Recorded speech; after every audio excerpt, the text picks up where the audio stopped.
जिसका ताज हिमालय है, जहाँ बहती है गंगा, जहाँ अनेकता में भी एकता है, वो भारत देश हमारा है, वो भारत देश हमारा है। साथियों, आप सभी को मेरे और शर्वरी वासनिक फाउंडेशन की पूरी टीम की ओर से इंडिपेंडेंस डे की बहुत बहुत शुभकामनाएं। आज का दिन, आज के इस गौरवपूर्ण दिन के इम्पोर्टेंस के बारे में मैं जितना बोलूँ उतना कम है। आज से 78 साल पहले हमारे महापुरुषों के स्वराज्य का देखा हुआ सपना एक हकीकत में बदला और तब से ये दिन देश भर में हर धर्म, हर जाति, हर संस्कृति के लोग एकजुट होकर एक साथ आकर मनाते हैं, यूनाइटेडली मनाते हैं।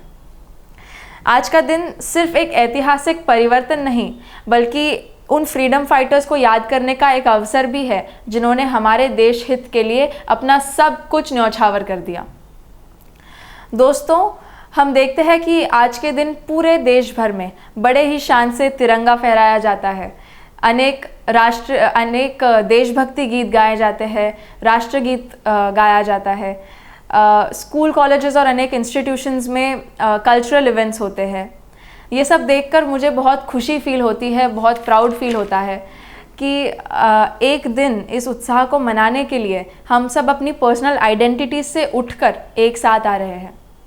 लेकिन मुझे दुख इस बात का होता है कि ये जो पेट्रियाटिक जज्बा है, ये शाम होते होते हमारे रूटीन लाइफ्स में कुछ इस तरह छुप जाता है, कुछ इस तरह मिल जाता है कि फिर सीधा वो अगले साल आता है, और वो भी सिर्फ एक दिन के लिए। दोस्तों, आज हमें हमारे देश में अपनी आवाज़ रखने की, इंडिपेंडेंटली जीने की जो लिबर्टी मिली है, जो फ्रीडम मिलता है, वो उसका श्रेय मैं अपने इंडिपेंडेंस स्ट्रगल को देती हूँ। हमारे महापुरुषों ने लोकतंत्र एस्टैब्लिश करने के लिए इतनी हार्डशिप्स फेस की, इतनी कठिनाइयाँ फेस की, लेकिन फिर भी मुझे ऐसा लगता है कि हम लोकतंत्र के रियल मीनिंग को कहीं ना कहीं भूल रहे हैं। लोकतंत्र, जिसे डेमोक्रेसी भी कहते हैं, इसका ओरिजिन दो ग्रीक वर्ड्स डेमोस और क्रेशिया से हुआ। डेमोस यानी पीपल, जनता, और क्रेशिया यानी रूल, राज। इसका सीधा सीधा मीनिंग हुआ रूल ऑफ द पीपल, यानी कि जनता का राज। दोस्तों, आज़ादी पाना जितना मुश्किल था, उसे निभाना और उसे मेंटेन करना भी उतना ही ज़रूरी है, और लोकतंत्र के प्रति हमारी रिस्पॉन्सिबिलिटीज़ को निभाना भी उतना ही ज़रूरी है।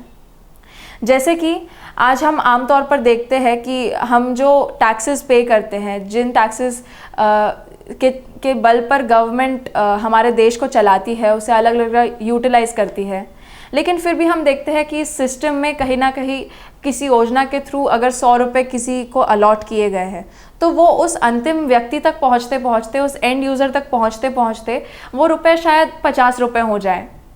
तो हमें इन चीज़ों के लिए अपनी आवाज़ उठाकर उसे कंट्रोल में लाना होगा। हमें हमारे देश के नेताओं को, पॉलिटिशियंस को इन चीज़ों के लिए अकाउंटेबल बनाना होगा, और खुद अवेयर रहकर, खुद जागरूक रहकर हमें हमारे गवर्नमेंट से प्रश्न पूछने होंगे, क्योंकि जब तक हम हमारे द्वारा इलेक्टेड गवर्नमेंट से प्रश्न नहीं पूछेंगे, तब तक हमें उन चीज़ों का उत्तर भी नहीं ही मिलेगा। इसी के साथ मैं हमारे एजुकेशन सिस्टम के बारे में कुछ चीज़ें आप सभी के साथ शेयर करना चाहती हूँ। दोस्तों, हम देखते हैं कि इतनी तेज़ी से बढ़ते हुए इन समय में जहाँ हम रह रहे हैं, यहाँ बच्चों के और स्टूडेंट्स के अपने इतने डिमांडिंग एजुकेशनल शेड्यूल के चलते वो अपनी क्रिएटिविटी को कहीं ना कहीं भूल रहे हैं, और वो अपनी क्रिएटिविटी को भूलने के वजह से ये चीज़ें अब बच्चों ने एक कन्वेंशनल वे ऑफ लिविंग को एक्सेप्टेंस दे दिया है। उन्हें वो एक्सेप्ट करने लग गए हैं, उसे स्वीकार करने लग गए हैं। बच्चों के सामने अब ऐसा एनवायरनमेंट बन रहा है कि जिससे कि उनके बिजी शेड्यूल के चलते, इतने डिमांडिंग शेड्यूल के चलते, वो अपने को करिकुलर एक्टिविटीज़ जैसे कि स्पोर्ट्स, हैबिट्स, स्किल बिल्डिंग, इन चीज़ों पर ध्यान नहीं दे पा रहे हैं। और इसी के चलते हम देख रहे हैं कि हमारे देश के बच्चे, हमारे देश का युवा एक रैट रेस में फंस रहे हैं। और इसी से आगे बढ़ने के लिए हमारे करिकुलम का थोड़ा और प्रैक्टिकल होना ज़रूरी है।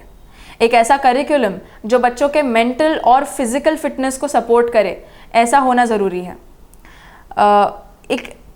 एक करिकुलम ऐसा तैयार करने की ज़रूरी है जिससे के चलते बच्चे पर्सनालिटी डेवलप करें और उनको 360 डेवलपमेंट मिले।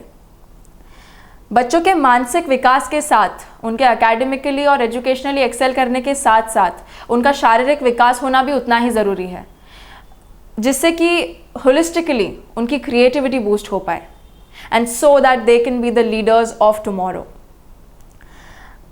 इन चीज़ों पर अपनी आवाज़ उठाकर भी आप अपनी देशभक्ति को साबित कर सकते हैं, उसे प्रूव कर सकते हैं।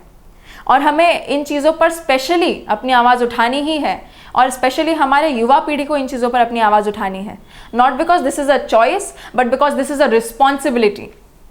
और हम अपने देश के और अपने देश के लोकतंत्र के प्रति अपनी रिस्पॉन्सिबिलिटीज़ को पूरा कर कर हम अपने आज़ादी को सही मायनों में सेलिब्रेट कर सकते हैं। आप सभी को फिर एक बार इंडिपेंडेंस डे की बहुत बहुत शुभकामनाएं। ये वीडियो देखने के लिए आप सभी का बहुत बहुत धन्यवाद। Thank you so much. जय हिंद, जय भारत।